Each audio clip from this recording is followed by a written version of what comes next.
6,000 square meter. Ang dami pong lasones, tsaka nyog. Ayan.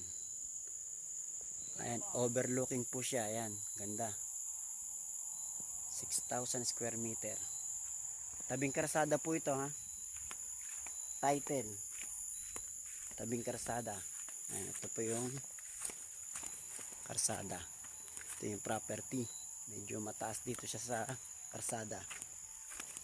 More or less mga 80 meters po ang frontage po nito. 80 meters. Ayan. Ito po yung property niya. Ayan, tabing karsada. Title. Ayan, overlooking.